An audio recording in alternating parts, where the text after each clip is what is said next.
He leaves the lane and walks round to the shops, where he finds Zelda's gowns. As he enters the shop, the fluorescents are going off, one after another. He is left standing in a musty gloom, surrounded by gaping mannequins. A smell of fabric hangs in the air. "You must be the boy." A bulbous figure looms out of the shadows. "I've been waiting for you." The speaker is an oversized parcel, her wrapping near to coming adrift. Under a sweaty brow, her eyes are small and grey, while her cheeks are like river deltas of capillaries. "My mum says you should let us in." "So, what's the story? There going to be 3 of you, or just the 2? "2 what?" "It's not a test, Tuppence. Is your father with you or not? That's all I want to know."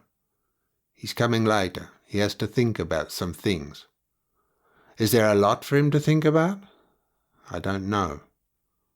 The bulbous figure leans in close and pokes his breastbone. "I'll tell you this for nothing, Sonny Jim. A man who has to think about things, he isn't worth the paper he's written on. There's a word for the wise from Mrs. Green. Now you run along. I'll be out directly." "Can I go through the back?" "Don't you even think of it. I could have my ladies back there taking off their clothes." "They're not there now." "They might be in the dark for all you know. Go on, you run along." He returns the way he came. As he turns into the lane, the dumpy tub is there before him, waving after the retreating consul. "A little," shouts Mrs. Green. "Back up a little, woman."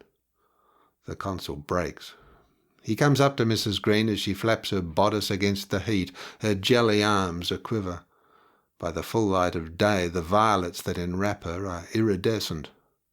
"What a ning-nong, honestly," says Mrs. Green. "Back up a little, I said. You bring her back here and I'll move my car, seeing she insists so. She could have fitted in quite easily."